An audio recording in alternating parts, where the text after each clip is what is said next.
السلام عليكم ورحمة الله وبركاته. حبايبنا عاملين ايه؟ ان شاء الله يا رب تكونوا بألف خير. عاملة لكم بقى غدا شوية مكرونة وفرخة مشوية في الكيس الحراري، بس خطيرة. تابعوا معانا الفيديو. هننضف أوضة فتحي وهنعمل الفرخة بالمكرونة دي. خطيرة يا جماعة، ما كنتش اتوقع انها تطلع كده وسايبة بقى من نفسها كده.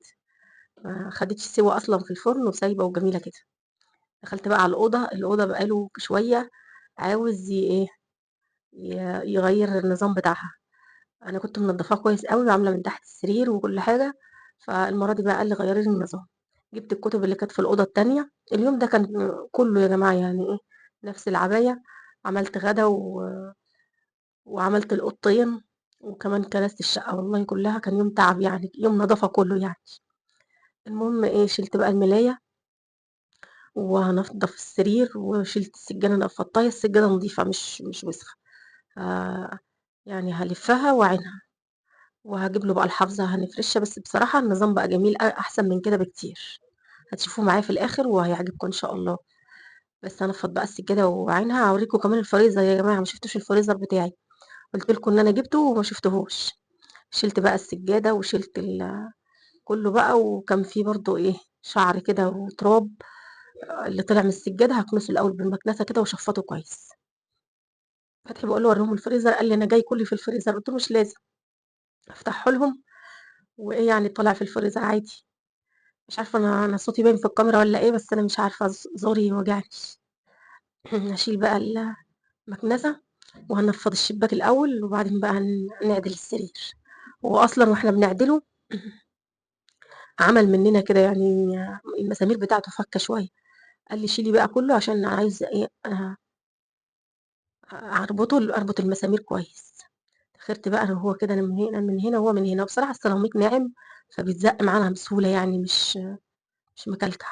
نضّفت له بقى كل حاجة، التسريحة و والترابيزة ديًّا. شِلت المفرش. كمان كان عايز يحُط عليها اللابتوب، هي عالية شوية بس قال لي: "مش مشكلة أحُط عليها." فعملت له نظام حلو يعني.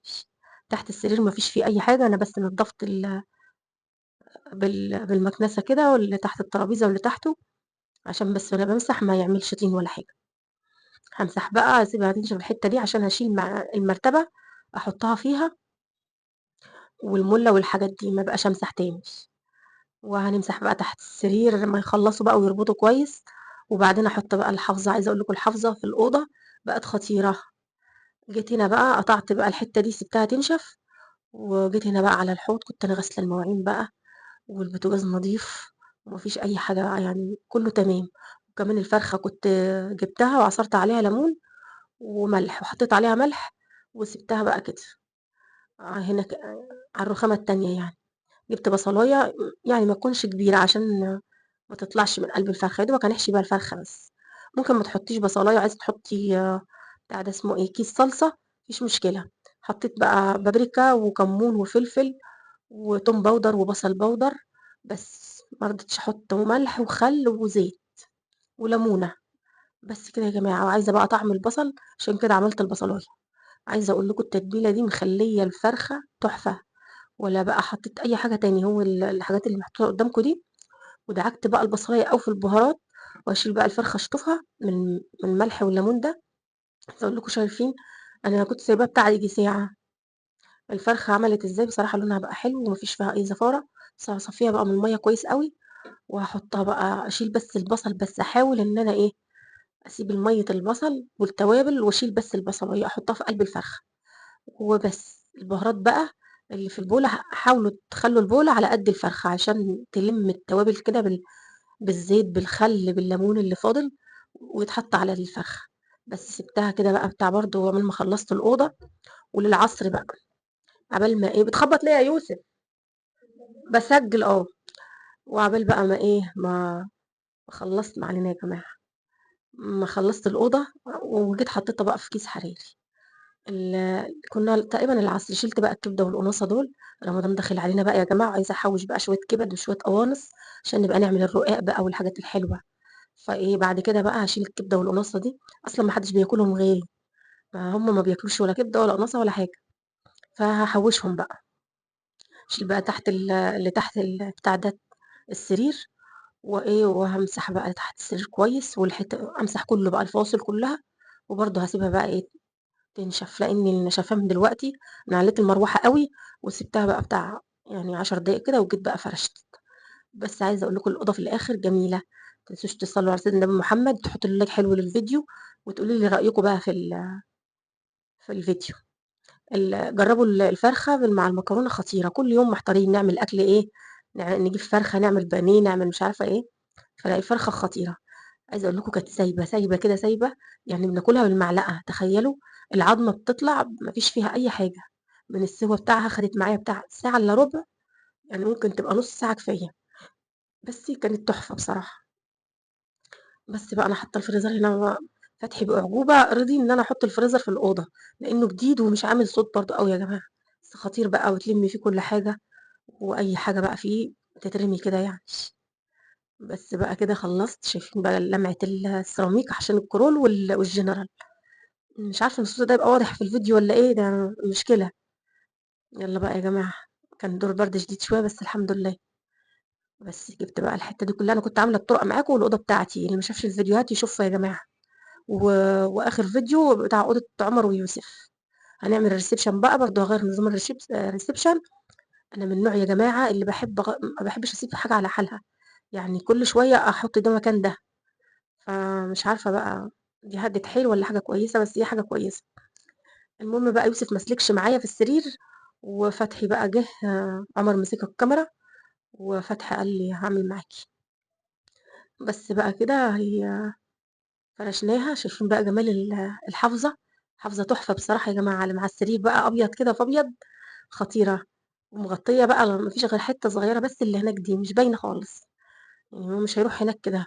تحت رجلي كده هنحط الترابيزة في الجنب ده، وهنحط الكرسي هيقعد عليها، هتشوفوا بس في الآخر. نظام الأوضة بقى حلو جدًا، والستارة بقى بقت ورا السرير كده، عجبته أوي الترتيبة دي. أنا من المرة اللي فاتت قُلت له أعملها لك، قال لي: "لأ، هو أنا هابقى في النُص كده."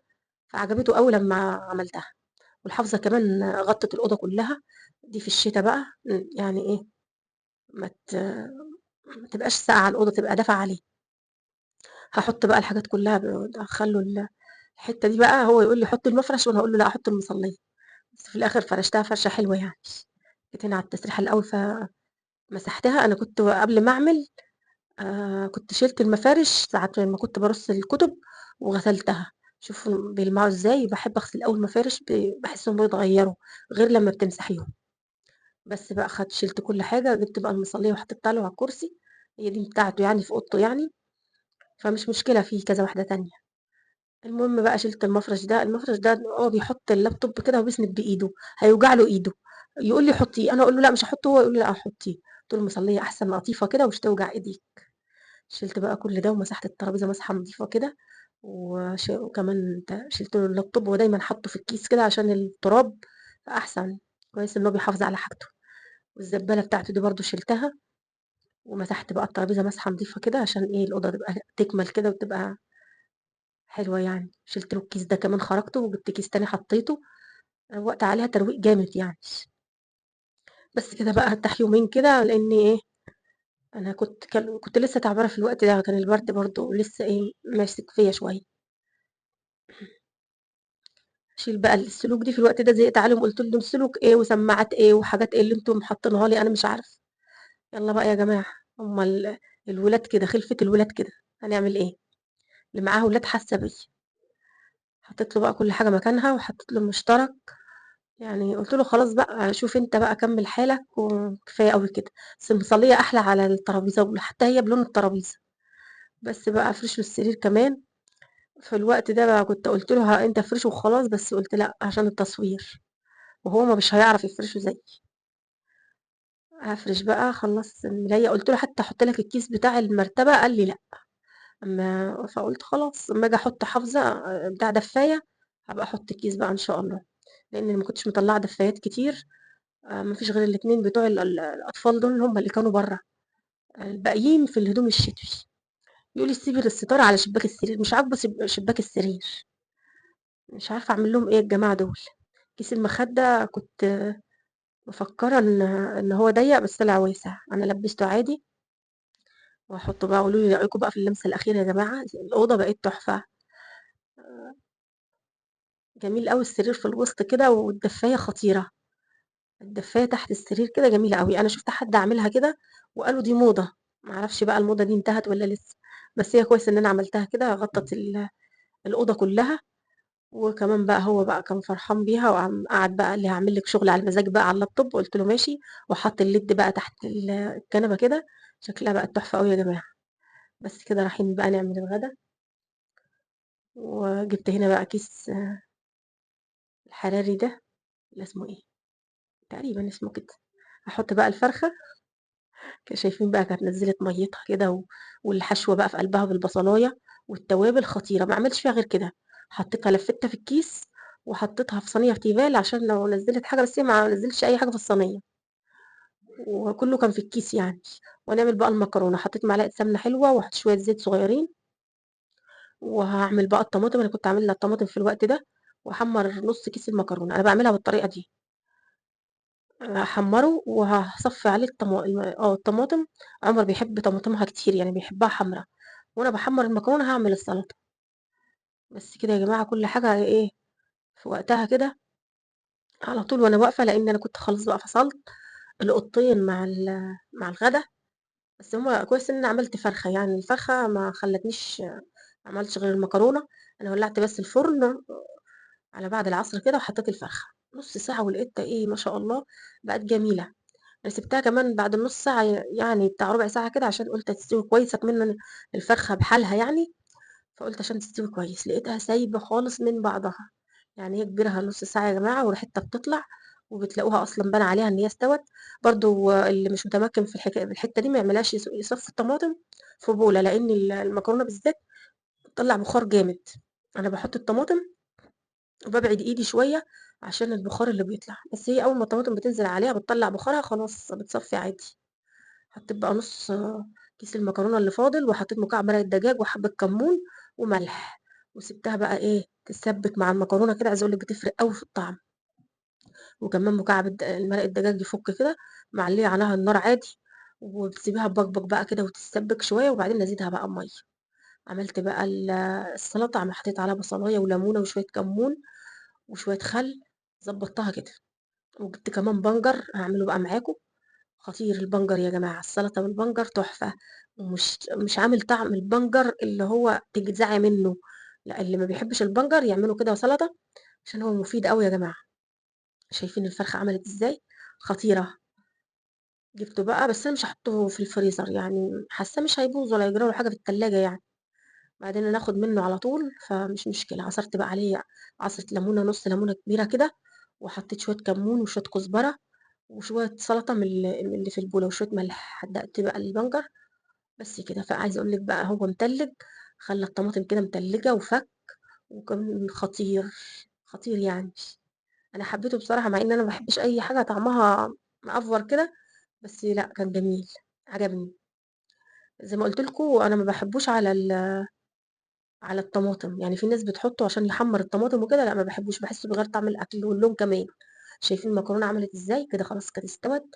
جميله. عمر بيحب طماطمها كتير قوي كده، وتبقى حلوه اصلا بطماطمها كتير كده.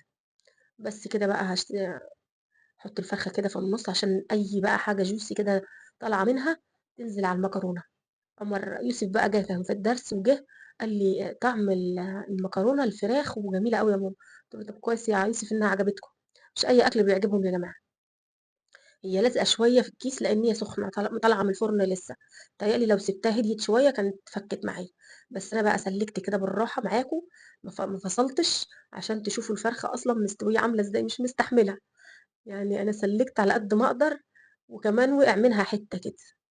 مستوية جامد جدًا وجميلة. بس سواها ده حلو. يعني سواها ده مدّيها طعم جميل. يا رب يكون الفيديو عجبكم يا جماعة، والغدا كمان. وتكون الفيديوهات عاجباكم.